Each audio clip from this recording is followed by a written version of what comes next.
જ્યારે આપેલી ઘાતવાળી સંખ્યાઓમાંથી દરેકનો આધાર સરખો હોય ત્યારે સૌથી મોટી ઘાતવાળી સંખ્યા લસાઅ બને છે.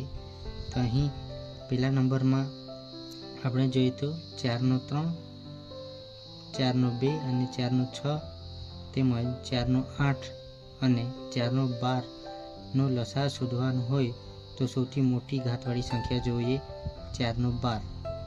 તો આપણો આન્સર થશે 4 નો 12.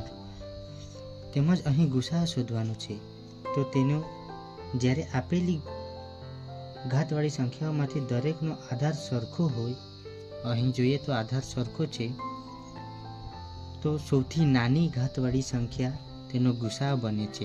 તો અહીં 4 ની 2 એ તેનો ગુસાઅ બને છે. કમ્પ્લીટ છે.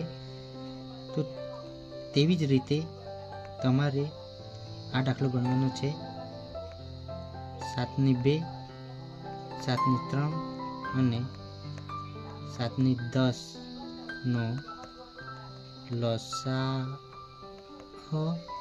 અને